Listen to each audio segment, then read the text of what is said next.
या अय्युहल्लज़ीना आमनू अतीउल्लाह व अतीउर रसूल व ला तुबतिलू अअमालकुम। मेरे भाइयों, ये एक दीनी जलसा है, कोई राजनीतिक मंच नहीं है। इस दीनी जलसे के अंदर मैं आपको समाज के अंदर फैली हुई कुछ बुराइयों की तरफ लेके चलना चाहता हूँ और उसका तदारुक, उसकी रोकथाम कैसे हो, मैं इसकी तरफ आपको लेके चलना चाहता हूँ। कुरान करीम की जो आयत मैंने अभी आपके सामने पढ़ी है, उस आयत को मैं एक बार फिर आपके सामने पढ़ता हूँ और उसके तर्जमे पर, उसकी मीनिंग पर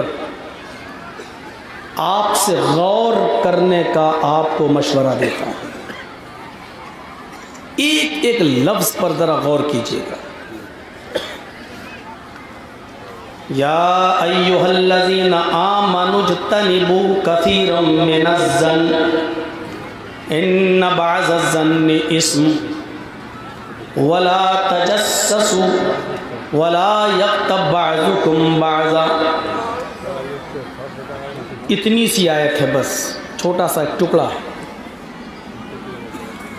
इस आयत के अंदर समाज के अंदर 3 बुराइयां जो इस वक्त बहुत ज़्यादा पनप रही हैं और पूरी तरीके से उरूज पर हैं, ज़ोर पर हैं, उन 3 बुराइयों की तरफ इशारा किया गया है और उनसे रोका गया है।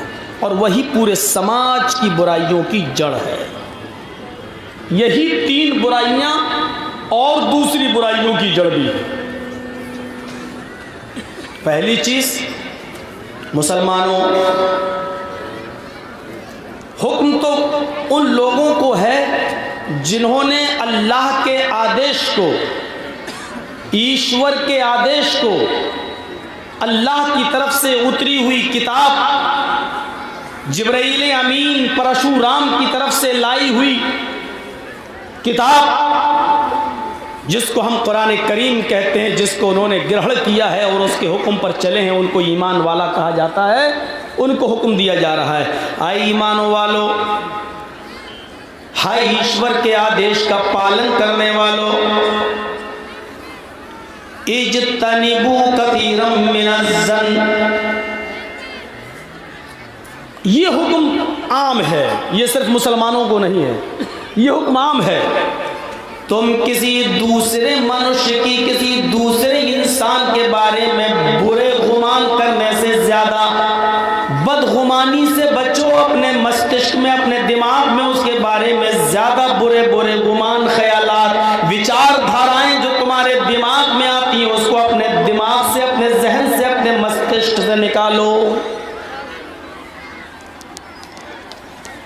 इन्न बअज़-ज़न्नि इस्म, बाज़ बुरे गुमान, बाज़ बदगुमानियाँ ऐसी होती हैं जो इंसान को बहुत बड़े गुनाह का, बहुत बड़े पाप का मुर्तकिब कर देती हैं, जिम्मेदार बना देती हैं। पहली चीज़, किसी के बारे में बुरा गुमान करने से बचो। ये रात में कहाँ जा रहा है, किस जगह जा रहा है, यहाँ क्यों जाता है, इस जगह क्यों आता है, काम तो कुछ नहीं करता है लेकिन खाने पीने को कहाँ से आ रहा है, इसकी रोजी रोटी कहाँ से चल रही है। किसी की टोह मत लगाओ, किसी के बारे में बदगुमानी अपने दिमाग में मत पालो। फिर कुरान ने यह भी कहा कि बाज बदगुमानियां, तुम सही ठीक है सोच रहे हो, लेकिन जरूरी नहीं कि तुम जो सोच रहे हो वो सच हो, उसका उल्टा भी हो सकता है। और बाज बदगुमानियां इंसान को बहुत बड़ा मुजरिम बना देती हैं। पहली चीज। दूसरी चीज पर आइए, वला तजस्ससू, एक दूसरे की जासूसी मत करो, एक दूसरे की टोह मत लगाओ, एक दूसरे के पीछे मत पड़ जाओ। किसी के घर का दरवाजा और उसकी खिड़कियां बंद हैं, आप झांक कर देखने की कोशिश मत करो कि अंदर क्या हो रहा है। और तीसरी चीज, वला यग़्तब बअदुकुम बअज़ा। आए मुसलमानों, हाय ईश्वर का, अल्लाह के ahकाम का पालन पोषण करने वालों, वला यग़्तब बअदुकुम बअज़ा, तुम में से कोई मुसलमान, तुम में से कोई भी आदमी किसी दूसरे इंसान की गीबत न करे, पीठ के पीछे उसकी बुराई न करे, पीठ के पीछे उस पर लांछन न लगाए, उस पर गलत और घटिया इल्जाम न लगाए। अगर कोई बुराई किसी के अंदर है तो उसके मुंह पर उसकी इस्लाह करो, उसको दुरुस्त करो। उसके पीठ के पीछे आप किसी को उसकी बुराई बयान न करो, उसके पीछे मत पड़ जाओ, उसके बारे में बुरी बुरी बातें दूसरों से मत करो। दूसरों की बुराइयां अगर तुम आप कर रहे हो उसके पीठ के पीछे, तो इसको मरे हुए भाई के मीट, मरे हुए भाई के मांस के खाने के बराबर कहा है। अयुहिब्बु अहदुकुम अन याकुल लहमा अखीह, क्या तुम में से कोई ये पसंद करेगा कि वो अपने मरे हुए भाई का गोश्त नोच नोच कर खाए? जब तुम अपने मरे हुए मुर्दा भाई का गोश्त नहीं खा सकते हो और तुम्हारा ज़मीर, तुम्हारा दिल घृणा करेगा, नफरत करेगा कि अपने मरे हुए भाई का गोश्त नोच नोच कर खाओ, तो फिर तुम ये कैसे पसंद करते हो कि अपने भाई की, कोई भी हो सकता है वो भाई, हिंदू भी हो सकता है, मुसलमान भी, सिख भी, ईसाई भी, फिर तुम ये कैसे पसंद करते हो कि वो तुम अपने मरे हुए भाई का गोश्त नोच कर खाओ? जब ये नापसंद करते हो तो अपने भाई की बुराई उसके पीठ के पीछे क्यों करते हो? ये दोनों बराबर है, अपने मुर्दा भाई का गोश्त खाना या उसकी पीठ के पीछे बुराई करना, ये दोनों को समान कहा है। यानी जितना बुरा अपने मरे हुए भाई का गोश्त खाना, उसका मांस खाना है, उससे भी ज्यादा बड़ा और उतना ही बड़ा या उसके बराबर ये है कि तुम उसके पीठ के पीछे उसकी बुराई करो। ये तीन चीजें समाज के अंदर और बुराइयों को जन्म देती हैं। बदगुमानी क्या है? पहली चीज पर आइए, बदगुमानी क्या है? आपने मौलाना जर्जीस के बारे में अगर बदगुमानी अपने दिल में पाल ली है तो मेरे अच्छे काम भी आपको बुरे लगेंगे। आप कभी अच्छा नहीं, अब मैं नमाज पढ़ने भी जाऊंगा मस्जिद में तो आप कहेंगे देखो 900 चूहे खा के बिल्ली चली हज को, कितना बड़ा मुल्ला बना फिर रहा है। आपको मेरा अच्छा काम भी अच्छा नहीं लगेगा क्योंकि बदगुमानी आपने अपने अंदर पाल ली है। और बदगुमानी जल्दी निकलती नहीं है। 5-6 साल पहले की बात बताऊं आपको, मौलाना शमीम फैज़ी का नाम सुने होंगे आप, पूर्णिया का, रानी पतरा के हैं। एक बार उनके साथ में प्रोग्राम के लिए उनकी बाइक पर जा रहा था, घुसकी इस्लामपुर में जलसा था, कटियार। तो रास्ते में हम लोगों ने सोचा यार कहीं चाय पी ली जाए, तो मौलाना शमीम साहब ने अपनी बाइक खड़ी की और शहीद चौक पर हम लोग चाय पीने लगे। शहीद चौक पर फिल्म हॉल बना हुआ है, सिनेमा हॉल। इत्तेफाक देखिए, हम लोग शाम को 6 बजे चाय पी रहे थे सिनेमा हॉल के सामने खड़े होकर, और उसी वक्त फिल्म छूट गई, पिक्चर छूट गई। और जैसी पिक्चर छूटी तो उसमें 2-4 लोग मुझे भी पहचानने वाले थे। उन्होंने देखते ही कहा, है मौलाना? हमने कहा जी कहिए क्या बात है, आप भी फिल्म देखते हैं? मैंने कहा क्यों, कैसे? अरे यार की फिल्म छूटी, आप यहाँ चाय पी रहे हैं। और मैंने देखा सचमुच फिल्म से लोग निकले हुए हैं। देखिए बदगुमानी क्या होती है। मैंने कहा भाई मैंने तो नहीं देखी है यार। तो हमसे पूछने लगा कैसी लगी। मैंने कहा क्या पूछ रहे हो भाई? कहा ये फिल्म कैसी लगी? मैंने कहा मैं क्या जानूं। कहने लगा ना आप देखे हैं। अब मैंने कहा मैं क्या बताऊं। मैंने कहा भाई तुम कहना क्या चाह रहे हो? हम लोग तो दोनों जलसे की तरफ निकले थे, यहाँ चाय पीने लगे, चाय पी रहे हैं, अचानक फिल्म छूट गई तो मैं क्या करूं? हाँ बेवकूफ़ बना रहे हो। देखे हो? हमने कहा देखा हूँ, जा तेरे बाप का क्या जा रहा, क्या करेगा? नहीं नहीं, हम भी पूछ रहे हैं कैसी लगी। मैंने कहा पोस्टर तो अच्छा लग रहा है, फिल्म के बारे में मालूम नहीं, पोस्टर लगा था सामने। बदगुमानी एक ऐसी चीज है जब आपके दिल में अगर आ जाए तो आप उसको दूर नहीं कर सकते। कुरान ने सबसे पहले इन बुराइयों में से बदगुमानी को दूर करने का हुक्म दिया है। किसी के बारे में बदगुमानी अपने अंदर मत पालो, पालोगे जरूरी नहीं। अब देखिए, हमारी आपसे किसी बात पर अनबन हो गई, हम अपने घर से नमाज पढ़ने के लिए निकले, वुज़ू बनाकर निकले, आप अपने घर की छत पे खड़े हैं, हमारी आपसे अनबन है, अब हम अपने घर से निकल रहे हैं, हम पढ़ते हुए जा रहे हैं सुभान अल्लाह अल्हम्दुलिल्लाह सुभान अल्लाह अल्हम्दुलिल्लाह अल्लाहु अकबर, हम अपने होंठ हिला रहे हैं। अचानक आपकी नज़र मेरी नज़र से टकराई, मेरे हिलते हुए होंठों को आपने देखा तो आप क्या समझेंगे? ये कमीना मुझे गाली दे रहा है।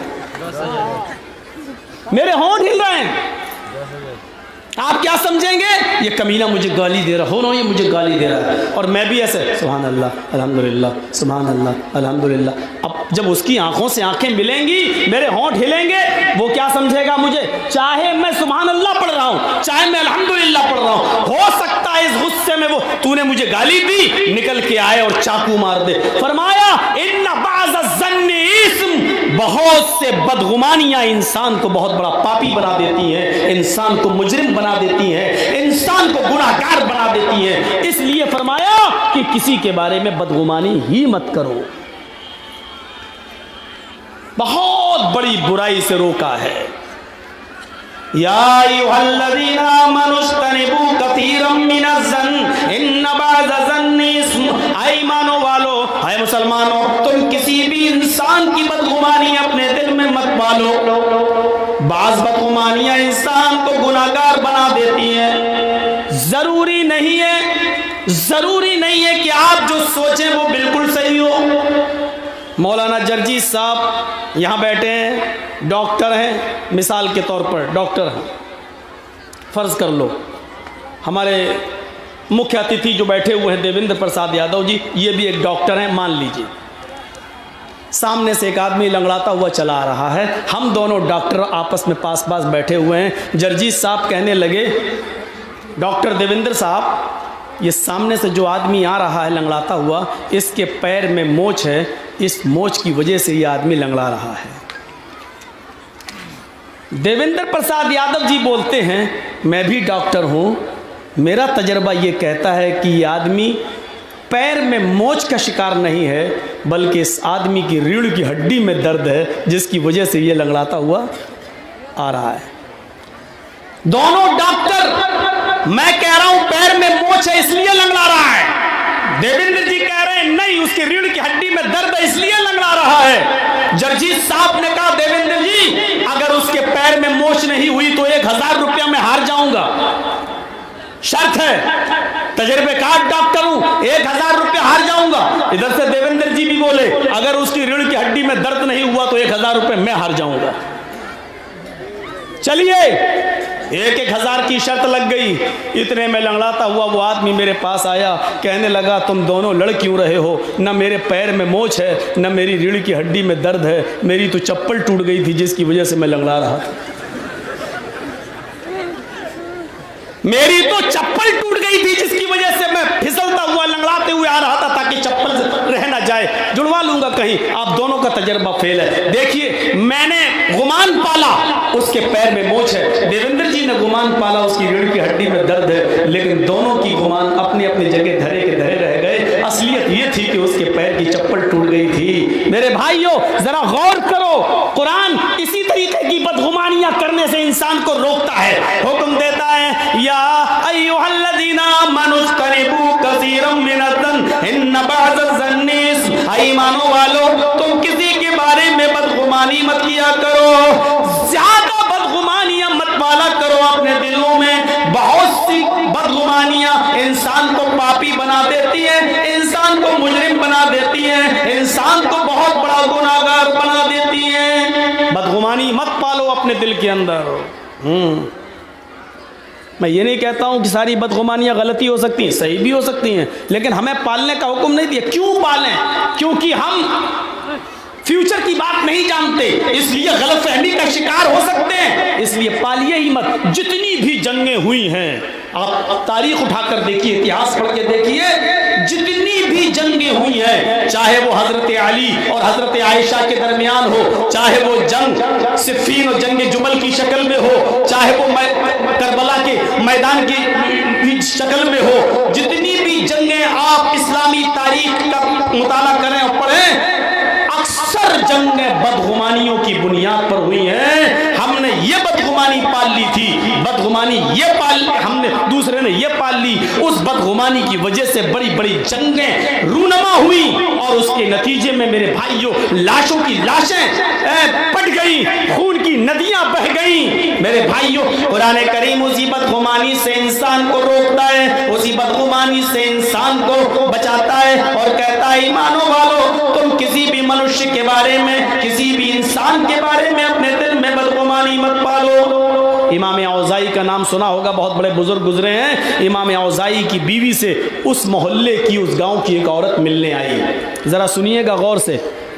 उस गांव की एक औरत मिलने आई। इमाम औज़ाई ने दरवाज़ा खोला सुबह के वक्त, कहा बोलिए। उन्होंने कहा आपकी बीवी से, आपकी वाइफ से मुझे मिलना है। वो अंदर चले गए और अपनी बीवी से कहा कि आपसे कोई मिलने आया है, कोई औरत है मोहल्ले की, गांव की, तुम उनसे मुलाकात करो। इमाम औज़ाई की बीवी चटाई लाई। उस ज़माने में खजूर के पत्तों की चटाई बना ली जाती थी। खजूर के पत्तों की वो चटाई बिछा दी और इमाम औज़ाई की बीवी ने उस औरत को जो गाँव से आई थी उस चटाई पर बिठा दिया। वो उस चटाई के ऊपर बैठ गई। जैसे उस गांव की औरत उस चटाई पर बैठी, वो चटाई पहले से भीगी हुई थी। जैसी वो बैठी, उसके पीछे का हिस्सा जो कूल्हा होता है वो भीग गया, पानी से भीग गया। उस औरत की निगाह इमाम औज़ाई के बच्चे पर पड़ गई, 3 साल का बच्चा। उस औरत ने दिमाग में ये गुमान रख लिया कि इस बच्चे ने इस चटाई पर पेशाब किया होगा और इस बच्चे के पेशाब की वजह से मेरा ये कपड़ा खराब हो गया। अब मुझे नहाना पड़ेगा, मुझे गुस्ल करना पड़ेगा और ये कपड़ा धुलना पड़ेगा। मोहल्ले की, गांव की वो औरत कहने लगी इमाम औज़ाई की बीवी से कि एक औरत आपसे मिलने आई, आपका बच्चा खेल रहा है, आप अपने बच्चे को केयर नहीं करती हैं, आप अपने बच्चे की देख रेख नहीं करती हैं, आपके बच्चे ने पेशाब कर लिया चटाई पर और आपने एक मेहमान के लिए वही चटाई बिछा दी है। मैं इन्हीं कपड़ों में नमाज पढ़ती हूँ, मैं इन्हीं कपड़ों में नमाज पढ़ती हूँ और ये कपड़े और इस पेशाब की वजह से, इस पेशाब ने मेरे कपड़े को नापाक कर दिया। इमाम औज़ाई की बीवी ने फरमाया मेरी बहन, तुम्हें शर्मिंदा होने की जरूरत नहीं है। तुम जिसको पेशाब समझ रही हो, मैं तुम्हें गारंटी देती हूँ कि ये पेशाब नहीं है, तुम्हारा कपड़ा नापाक नहीं हुआ है। तुम बेफिक्र रहो, निश्चिंत रहो, तुम्हें घबराने की जरूरत नहीं है। मैं अपने बच्चे को केयर करती हूँ, मैं जानती हूँ ये बच्चा क्या है, मैं जानती हूँ, मुझे अच्छी तरह मालूम है कि बच्चा कब पेशाब करता है, कब कराना चाहिए। मैंने आपको किसी इस बच्चे के पेशाब पर नहीं बिठाया है, आप निश्चिंत रहिए। उस औरत ने और भड़ास निकाली, मैं कैसे निश्चिंत हो जाऊं, मैं कैसे बेफिक्र हो जाऊं, मुझे नमाज पढ़ना होता है। अगर इस बच्चे ने पेशाब नहीं किया तो मुझे सेटिस्फाई कीजिए, मुझे मुतमईन कीजिए, फिर ये पानी कहां से आया, ये क्या था चटाई पर। इमाम औज़ाई की बीवी बोलती है देखो, ये मुझसे मत सुनो कि ये क्या था, बस इतना याद रखो कि ये पेशाब नहीं था। कहा नहीं, आपका काम है मुझे सेटिस्फाई करना।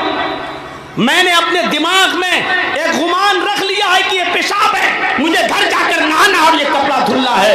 अगर पेशाब नहीं तो आप बताइए। इमाम औज़ाई की बीवी मजबूर हो गई, कहने लगी जानना चाहती हो ये जिस चटाई पर तुम बैठी हो ये भीगी हुई चटाई थी, इस पर बच्चे का पेशाब नहीं है, तुम जानना चाहती हो ये क्या है।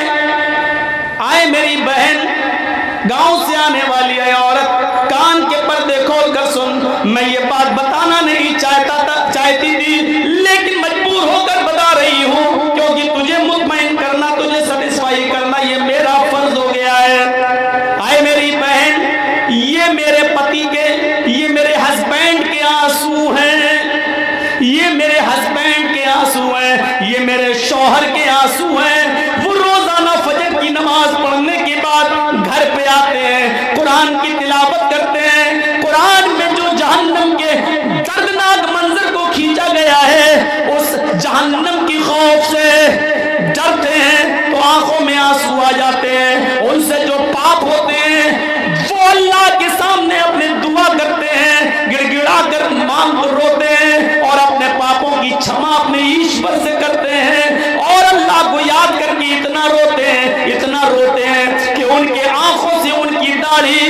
दाढ़ी से गिरने वाले आंसुओं से ये चटाई भीग जाती है।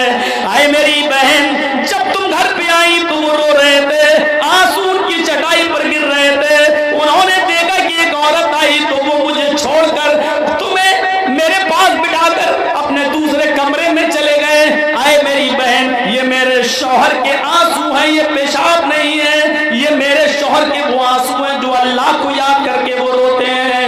ये तुम उन आंसुओं पर बैठी हुई हो, ये पेशाब नहीं है। उस औरत ने माफ़ी मांग ली, क्षमा याचना कर ली।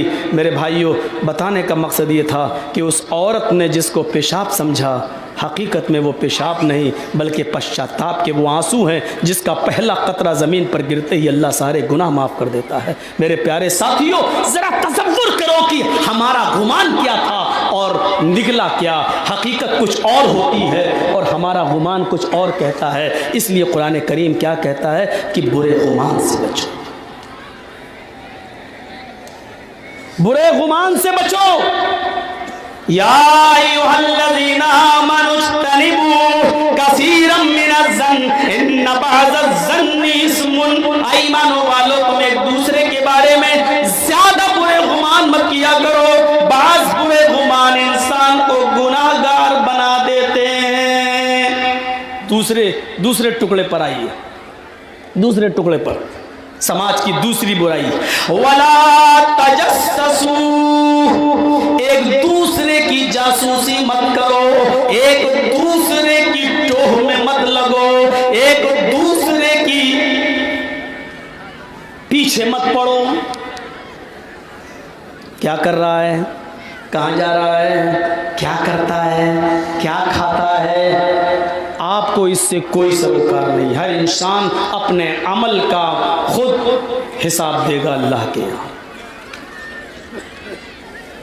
एक बात याद रखिएगा और कान के पर्दे खोलकर सुन लीजिए। मैं बांध के दुहल इस बात को मैं कहता हूं, इस बात को अपने गिरह से बांध लेना। कोई आदमी हनफी है, कोई आदमी शाफई है, कोई आदमी बरेलवी है, कोई आदमी यहां नीचे नियत बांधता है, कोई यहां नियत बांधता है, कोई मजार पे जाता है। इसका हिसाब वो खुद देगा, इसका हिसाब आप नहीं देंगे, इसका हिसाब वो खुद देगा। लेकिन आपके पड़ोस में रहने वाला, चाहे वो हिंदू हो, चाहे वो मुसलमान हो, चाहे वो यहूदी हो, चाहे वो ईसाई हो, चाहे वो सिख हो, चाहे वो जैनी हो, चाहे वो बुद्धिस्ट हो, अगर भूखा सो गया तो उसका हिसाब तुमसे लिया जाएगा, उसका हिसाब हमसे लिया जाएगा। उसमें हम और आप कोई नहीं बचेंगे। हम यहां नियत बांधते हैं, इसका हिसाब हमें देना होगा। याद रखना, हम यहां नियत बांधते हैं, इसका हिसाब हमें अपने आप बजाते खुद देना होगा।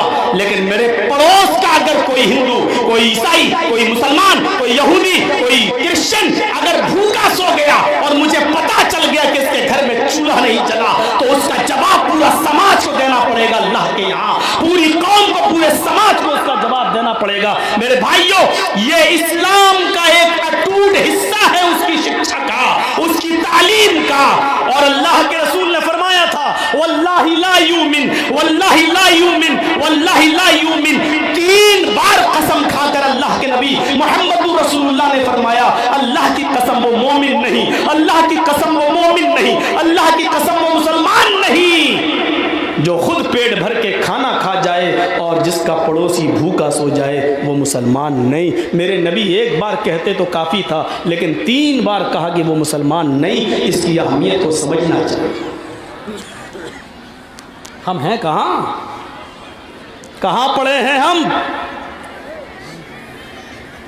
साल में एक बार करा लो जलसा, आ गए बहुत से लोग, सुन के चले जाएंगे और यहां पर जो बातें कही गई यहीं पर झाड़ कर निकल जाएंगे, कोई फर्क नहीं पड़ेगा। हम 20 साल से आपके इलाके में आ रहे हैं, 20 साल पहले आप जहां थे आज भी वही हो, आज भी वही हो। कोई चेंजिंग हमें, हमारी नजरों में नहीं है। ओफो, मुझे वो बस्ती भी याद है जहाँ कुछ लोग इस्लाम मज़हब कबूल किए थे। इसी भारत के अंदर, इसी हिंदुस्तान के अंदर उन्होंने हिंदी में जब कुरान को पढ़ा और समझा, इस्लाम लाए, तो एक जलसे में मौलाना जर्जीस को टोका और कहा कि जर्जीस साहब, ये कुरान हिंदी में अब मेरे पास आया है, अभी तक तो अरबी में था, हम अरबी नहीं जानते थे, हमें नहीं मालूम था। हमारी भाषा में, हमारे लैंग्वेज में जब इस कुरान का तर्जुमा किया गया तब हमें कुरान की सच्चाई समझ में आई, कुरान की शिक्षा समझ में आई। हमने कुरान को स्वीकार किया, उसकी शिक्षा को ग्रहण किया, अपनाया। मैंने कहा अल्लाह तुम्हें मुबारक करे और इस रास्ते पे चलने वाला बनाए। उन्होंने कहा नहीं, मुझे इस सवाल का जवाब नहीं चाहिए आपसे, अपने लिए दुआ नहीं चाहिए आपसे, मुझे सिर्फ इतना बता दो जर्जीस साहब, मेरे माँ बाप जो मर गए, कुरान की शिक्षा उन तक नहीं पहुंची थी, उनकी लैंग्वेज में, उनकी जबान में, हिंदी में कुरान आपने नहीं पहुंचाया अब तक, वो मर गए, वो जन्नत में जाएंगे या जहन्नम में, मुझे इस बात का जवाब दो। मौलवी जर्जीस के पास इस सवाल का जवाब नहीं था। अभी हमारे देवेंद्र जी कह रहे थे ना कि सिर्फ दीनी शिक्षा से काम नहीं चलेगा, सिर्फ आप अरबी पढ़कर काम चलाओ नहीं चलेगा, आपको हिंदी भी सीखना होगी, आपको संस्कृत भी सीखना होगी, आपको इंग्लिश भी सीखना होगी।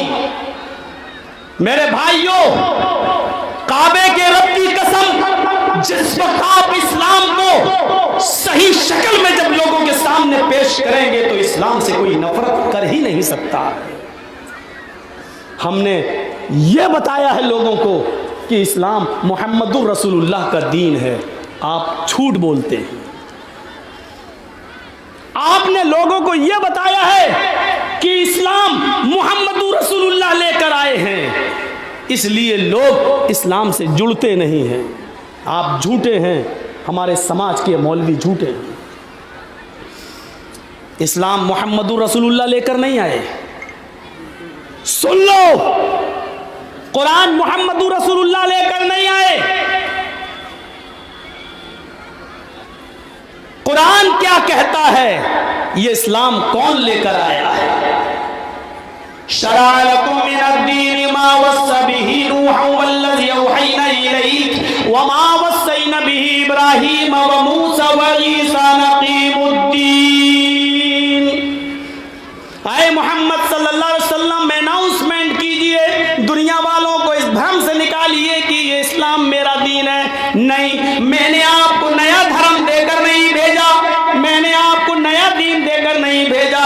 आपसे पहले भी जितने भी ऋषि, जितने भी मुनि, जितने भी पैगंबर, जितने भी अवतार इस धरती पर आए हैं, आए मोहम्मद उन तमाम नबियों का, उन तमाम रसूलों का, उन तमाम अवतारों का, उन तमाम ऋषियों का, उन तमाम मुनियों का धर्म यही इस्लाम था, यही सनातन धर्म था, यही शाश्वत धर्म था। ये तुम्हारा कोई नया धर्म नहीं है। तुमसे पहले भी ऋषि, तुमसे पहले भी पैगंबर इसी धर्म को लेकर आए, उन्हीं में मनु भी थे, नूह वल्लज़ी औहैना इलैक, ये धर्म हमने आपसे पहले मनु को भी दिया था, आपसे पहले नूह को दिया, और इब्राहिम को भी हमने यही धर्म दिया था जिसको अब्राहम कहा गया है। मूसा को भी हमने यही दीन देकर भेजा जिनको मोसेस कहा गया है। ईसा को भी हमने यही धर्म देकर भेजा जिनको जीसस कहा गया है।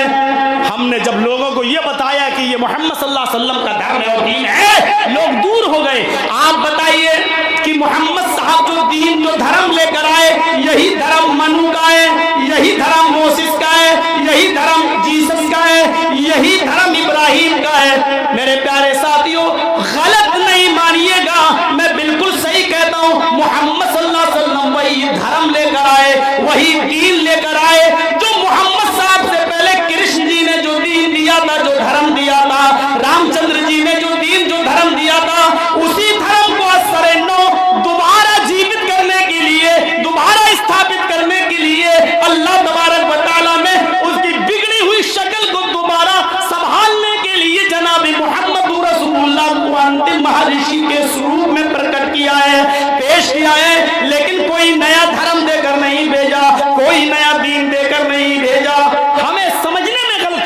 है। मेरे भाइयों, ये इस्लाम कोई नया धर्म नहीं है। हम उसकी व्याख्या गलत तरीके से करते हैं, उसको लोगों के सामने पेश हम गलत तरीके से करते हैं। इस्लाम ईसा का, मूसा का, इब्राहिम का, नूह यानी मनु का, कृष्ण का, रामचंद्र जी का जो धर्म था वही इस्लाम है। एकेश्वरवाद जिसको हम तौहीद कहते हैं, इस्लाम में है। इस्लाम में आप ऋग्वेद मंडल पढ़ेंगे,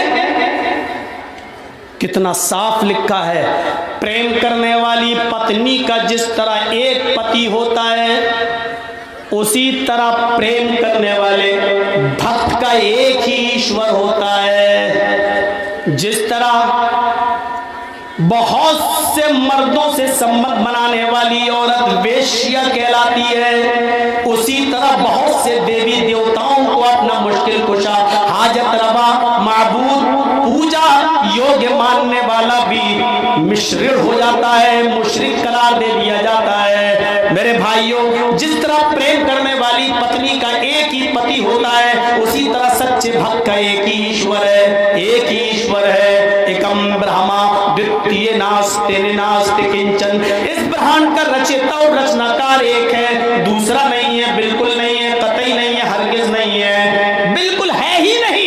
यचित्तियो यो बिम्बिम्मा नस्तस्मादे विशोरी विशा, यचित्तियो यो बिम्बिम्मा नस्तस्मादे विशोरी विशा। जो कुछ भी मांगना है उसी से मांगो, वही सब कुछ देने वाला है। उसके अतिरिक्त, उसके अलावा तुम्हें कोई भी देवी देवता कुछ भी नहीं दे सकता। कितनी साफ और शफाफ तालीम है मेरे भाइयों, शिक्षा है। यचित्तियो यो बिम्बिम्मा नस्तस्मादे विशोरी विशा, वही है सब कुछ देने वाला, कोई दूसरा तुम्हें कुछ नहीं दे सकता। क्या कुरान चीख कर आपके कानों में अनाउंसमेंट नहीं कर रहा है? अल्लाह के अलावा कोई तुम्हें कुछ भी नहीं दे सकता।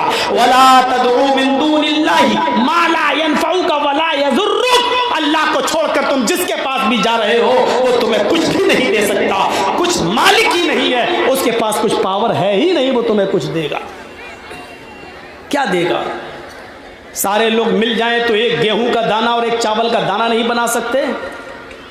एक गेहूं का हवाई जहाज वैज्ञानिकों ने बना लिया, माना ये क्या है जहाज, मैंने मान लिया बहुत साइंस ने तरक्की की, लेकिन माफ कीजिएगा जमीन धरती तो ईश्वर ने बनाई है। लोहा, प्लास्टिक, एल्युमिनियम सब यहीं से पैदा हुआ है। साइंसदानों ने करा क्या है? इन चीजों को ढाल कर, पीट पाट कर बस जहाज बना दिया। ऐसे समझो जैसे अल्लाह ने गेहूं पैदा किया और चक्की में पीसकर साइंटिस्ट लोगों ने उसको आटा बना दिया। लेकिन इसमें फख्र करने की क्या बात? मुझे याद है वो दिन जब लैंडलाइन फ़ोन चले थे, लैंडलाइन वो घरों में जो रखे रहते थे रिसीवर, अब आजकल तो वो ख़त्म हो गए। जब सबसे पहले जिसने उसकी ईजाद की तो उसको बड़ा घमंड आ गया था अपने ऊपर, देखो मैंने वो चीज़ बनाई कि यहाँ से बैठे बैठे लंदन में लोग सुन लेते हैं। और उसने घमंड में ये भी कह दिया हमने वो चीज़ बना ली जो अल्लाह भी नहीं बना सका, जो ईश्वर भी नहीं बना। तकब्बुर, गर्व, घमंड अल्लाह को पसंद नहीं। और ये खबर उड़ते हुए जब मेरे पास पहुंची तो एक मैसेज के जरिए मैंने वहां तक पहुंचा दिया, खबर पहुंच गई वहां तक। मेरे भाइयों, साइंटिस्ट इस बात पर फख्र न करें कि यहां बैठे बैठे उन्होंने ऐसी चीज बना ली कि लंदन में मेरा भाई है वो सुन लेता। हेलो, उसने सुन लिया। मैंने कहा बताओ, यहां उसने फोन उठाया, रिसीवर कान में लगाया, हेलो, उधर से उसके भाई ने कान में लगाकर सुना, हेलो। मैंने कहा ईमानदारी के साथ बताओ मेरे भाइयों, रिसीवर तुमने जरूर बना लिया है, लेकिन हेलो बोलने वाली जबान तो अल्लाह ताला ने बनाई है। ये जबान गोश्त का एक छोटा सा टुकड़ा तो अल्लाह ताला ने बनाया है। और लंदन में बैठा हुआ तेरा भाई जिस कान से तेरे हेलो की आवाज सुन रहा है, वो कान भी तूने नहीं बनाए, वो भी अल्लाह ने बनाए हैं। थोड़ी देर के लिए मान लेते हैं अल्लाह ने तेरी जबान की बोलने की शक्ति को छीन ले, और थोड़ी देर के लिए तेरे भाई के कान की सुनने की शक्ति को छीन ले, तो आए साइंटिस्ट बता ये तेरे किस काम का है? आए साइंटिस्ट बता, तेरे ये 250 ग्राम का डब्बा फिर किस काम का है? फख्र मत करो, गर्व न करो, ईश्वर ने शिक्षा इल्म दी है, बहुत जरूरी है, बहुत जरूरी है। मैं मानता हूं कि तालीम बहुत जरूरी है, लेकिन इस इल्म में इतने मगरूर ना हो जाओ कि अपने पैदा करने वाले को भूल जाओ, अपने रब को भूल जाओ।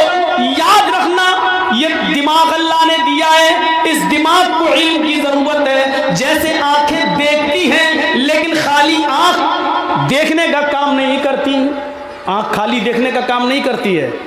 आप कहते हैं आंख का काम देखने का है, मैं कहता हूं नहीं, आंख को खारिजी रोशनी की जरूरत है, तब देखती है। चलिए थोड़ी देर के लिए ये लाइट बंद कर दीजिए, बिल्कुल अंधेरा कर दीजिए, मेरी आंखें खुली हैं लेकिन आप दिखाई नहीं देंगे, आप दिखाई नहीं देंगे। जनरेटर बंद कर दीजिए, सारी लाइटें बंद कर दीजिए। अभी मुझे यहां से तीसरे ट्यूबलाइट पर जो आदमी बैठा हुआ यहां से दिख रहा है मुझे, लेकिन लाइट बंद कर दें आप सारी तो मुझे वहां का आदमी नहीं दिखेगा। आंख खुली है लेकिन फिर भी नहीं दिखेगा। क्यों? आंख का काम तो देखने का, फिर क्यों नहीं दिख रहा है?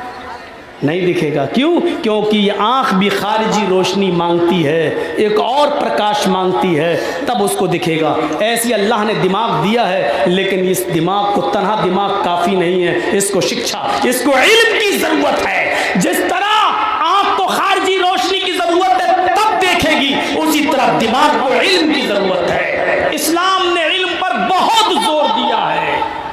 अल्लाह की कसम, देवेंद्र सिंह जी बिल्कुल ठीक बोल रहे थे। कुरान में जो पहली आयत आई है वो आई है इक़रा के नाम से, इक़रा बिस्म रब्बिकल लज़ी खलक़, पढ़ो उस रब के नाम से जिसने पैदा किया। पढ़ो पढ़ो, इल्म हासिल, इल्म के ऊपर नबी अकरम ने, मोहम्मद रसूलुल्लाह ने अपनी पूरी जिंदगी में यही हुक्म दिया, तलबुल इल्म फरीज़ा, इल्म का हासिल करना फर्ज है, फर्ज है, अनिवार्य है। जैसे खाना जरूरी है, जैसे पानी जरूरी है जिंदगी के लिए, हवा जरूरी है जिंदगी के लिए, उसी तरीके से अपनी जिंदगी को खुशगवार बनाने के लिए इल्म भी जरूरी है। इल्म भी, जिस धर्म के अंदर इल्म पर जितना जोर दिया गया है मेरे भाइयों, आज उसी धर्म के मानने वाले उसी इल्म से उतने ही दूर हैं, उतने ही दूर हैं। सच्चर कमेटी की रिपोर्ट की तरफ चले जाइए तो बहुत कुछ आपको मिलेगा मेरे भाइयों, बहुत दूर है, बहुत दूर। हर मैदान में आपको आगे आना है, आपको इल्म के मैदान में आगे आना है। और इल्म ही एक ऐसा हथियार, एक ऐसा हुनर है जो फ्यूचर में काम आएगा, जो मुस्तकबिल में काम आएगा। बाप अपनी औलाद को जमीन और जायदाद तोहफे में, ये बेहतर तोहफा नहीं है। बाप अगर अपने औलाद को सबसे बेहतर कोई तोहफा दे सकता है तो अल्लाह के नबी सल्लल्लाहु अलैहि वसल्लम ने फरमाया वो बेहतरीन इल्म है, वो बेहतरीन शिक्षा है। ये बाप का सबसे बेहतर तोहफा होगा अपनी औलाद के लिए, अपने बेटे के लिए, अपनी औलाद के लिए। इस तोहफे की कदर करो मेरे भाइयों, इस तोहफे की कदर करो। इल्म के बारे में कौन बता रहा है जिसने खुद पढ़ना लिखना ना सीखा हो? इल्म के बारे में कौन बतला रहा है जो अपनी माँ के पेट से पैदा हुआ हो और 40 साल तक जिसने खुद पढ़ना लिखना ना सीखा हो? वो तो जिब्राइल अमीन आए, परशुराम आए, वो पढ़ाया, अल्लाह की तरफ से ज्ञान दिया गया। उस ज्ञान ने मोहम्मद रसूलुल्लाह को एक मकाम, एक मर्तबा दे दिया। ज्ञान की बातें उसने बताई। मेरे भाइयों, हमें सोचना पड़ेगा, इस तरफ चलना पड़ेगा। आगे मैं थोड़ा सा इधर निकल गया, आगे मैं बता रहा, वला तजस्ससू, तुम एक दूसरे की जासूसी न करो, एक दूसरे की टोह में न लगे रहो। बड़ा दिलचस्प एक किस्सा याद आता है, आपको सुनाऊं। किस्सा वो नहीं है जो आजकल चलता लैला मजनू वाला, वो मत समझना। हम किस्सा भी बताएंगे तो वो किसी न किसी हदीस या किसी न किसी इस्लामी किताब से होगा। एक किस्सा हज़रत उमर फ़ारूक का मुझे याद आता है। है ऐसा होना चाहिए हमारा अमीरुल मोमिनीन। अब आप इशारों पे आइए, ऐसा होना चाहिए। रात की तारीकी में गश्त कर रहे हैं, रात के अंधेरे में निकल रहे हैं, देखें कि किसने खाया है, किसने पिया है, कौन सोया है, कौन भूखा है। हम अपनी आवाम का, अपनी जनता का ख्याल रखें। रात में निकले। अरब के अंदर जहालत बहुत रही थी, बहुत थी, इतनी थी कि उसका वर्णन, उसका बयान नहीं किया जा सकता। आप समझ लो कि अरब के एक शहर मक्का को उम्मुल खबाइस, ये हदीस की किताबों में लिखा है, मोहम्मद साहब के आने से पहले उसको पूरी दुनिया की गंदगी और गलाजत और नापाकी की माँ कहा जाता था। कोई बुरा काम ऐसा नहीं था जो मक्के में ना होता हो। और मोहम्मद साहब के आने के बाद उस मक्का को उम्मुल कुरा कहा दिया गया, तमाम बस्तियों की माँ। अब सुनिए, इतनी जल्दी लोग नहीं बदल जाते हैं। रात के अंधेरे में जब अल्लाह हजरत उमर निकले तो एक घर, एक मकान से कुछ आवाज़ सुनाई दी। सोचा कि शायद कुछ परेशान हैं। फौरन भागते हुए हजरत उमर वहाँ गए और कान लगाया। जब दीवार से कान लगाया, दरवाज़ा बंद था, दरवाजे से कान लगाया तो किसी के भूख की वजह से चिल्लाने की आवाज़ नहीं थी, बल्कि अंदर से लौंडियों की, लौंडी समझते हैं, उस ज़माने में लोग, मर्द और औरतें बेचे और ख़रीदे जाते थे, तो जिन लड़की को ख़रीद लिया जाता था उसको लौंडी, अपने कामकाज के लिए, पर्सनल यूज़ के लिए उसको लौंडी कहा जाता था। उस घर के अंदर कुछ लौंडियों की आवाज़ आ रही थी गाने की। आपकी ट्यूबलाइट आंख मार रही है भाई, सिग्नल दे रही है, डीजल ख़त्म हो रहा होगा, थोड़ा सा ख्याल रखिएगा बंद ना हो जाए। तो हज़रत उमर फारूक ने जब सुना तो इसमें तो गाने की आवाज़ आ रही है। अच्छा, अब उनके दिल में आया ज़रा ऊपर चढ़ के देखूँ ये है कौन जो गाना गा रहा है और किसका घर है। हज़रत उमर लंबे चौड़े थे, दीवार पे चढ़ने लगे और जैसे ही दीवार पे चढ़े और झांक के देखा तो एक बुढ़ा होगा 85-90 साल का, खूसट बुढ़ा, वो लेटा है शराब के नशे में धुत हो, और उसके बगल में कुछ लड़कियां नाच रही हैं, डांस कर रही हैं। अमीर थे, जिम्मेदार थे, जिस काम को हमने यहाँ बंद कराया है उस काम को कर रहा है ये बुढ़ा, और कब्र में पैर लटका, मरने वाला कमीना। फिर भी देखो, हज़रत उमर फारूक फ़ौरन दीवार पे चढ़ के छलांग लगा देते हैं, घर में कूद जाते हैं और उसको रंगे हाथ पकड़ लेते हैं। कहते हैं, ए चल, शराब पीने वाले की सज़ा इस्लाम में क्या है मालूम है? 40 कोड़े। नौजवान नस्ल गौर करो, ये तो हमारा भारत है, मिल जाएगी, पियो, लेकिन आपको अपने मज़हब के हिसाब से ज़रा सोचिए कि अगर इस्लामी हुकूमत होती, अगर या सऊदी अरब के अंदर आपने शराब को हाथ लगा ली होती और पकड़ गए होते, तो इस्लाम के अंदर शराब की सज़ा क्या है? शराबी की 40 कोड़े। और कोड़ा भी कौन सा? ये नहीं, चमड़े का, लाठी में चमड़े का दुर्रा, चमड़े की खाल का वो बनाया जाए, खाल का, और उसको बांध दिया जाए और उस चमड़े के दुर्रे से 40 कोड़े मारे जाएं। वो भी कैसे मालूम है आपको? आपके जिस्म से कमीज़ उतार कर आपकी नंगी पीठ पर।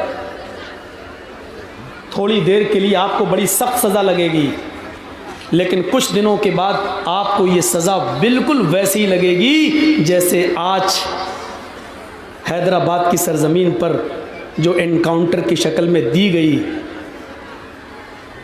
और सारी पब्लिक चीख रही, बहुत अच्छा हुआ, बहुत अच्छा हुआ, बहुत अच्छा हुआ। वो जज्बात में जो भी कह रहे हों, मांग तो पहले से हो रही थी, सख्त से सख्त सज़ा हो, तो मांग करने से नहीं, बनाने से। जानते हो, एक आदमी को जब 40 दुर्रे सबके सामने मारे जाएंगे तो औरों की शराब पीने की हिम्मत नहीं होगी। जब और शराब नहीं पिएंगे तो किसी के घर नहीं बिगड़ेंगे, उसके बीवी बच्चे मोहताज नहीं होंगे। इन तमाम घरों को बचाने के लिए जरूरी था दुर्रों की सजा, 40 कोड़ों की सजा मुतय्यन करना। 40 कोड़े। हजरत उमर ने उस बूढ़े को पकड़ा, कहा, बोल, शराब पिए है? यहाँ डांसर लड़कियां डांस कर रही हैं और नाच रही हैं, चल तुझे सजा दी जाएगी। उमर फारूक को देखा तो उसका नशा उतर गया। अच्छों का नशा उतर जाता था, गया। लेकिन बुढ़ा कहने लगा, हिम्मत देखो उस बुढ़े की, अमीरुल मोमिनीन,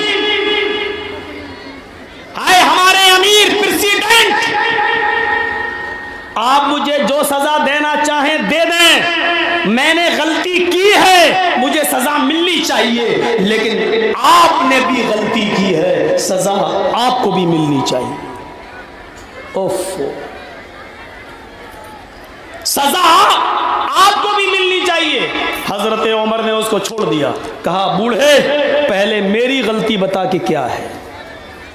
जमहूरियत, सेकुलरिज्म का सबसे बड़ा सबक हजरत उमर दे रहे हैं, पहले मुझे बता मेरी गलती क्या है।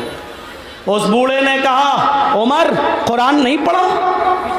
कुरान कहता है वला तजस्ससू, किसी की जासूसी मत करो। जब घर के दरवाजे बंद हो, खिड़कियां बंद हो, तो दरवाजे पर कान लगा कर अंदर क्या हो रहा है किसी के घर का पता लगाने की कोशिश मत करो। आपने कुरान के खिलाफ एक काम किया है,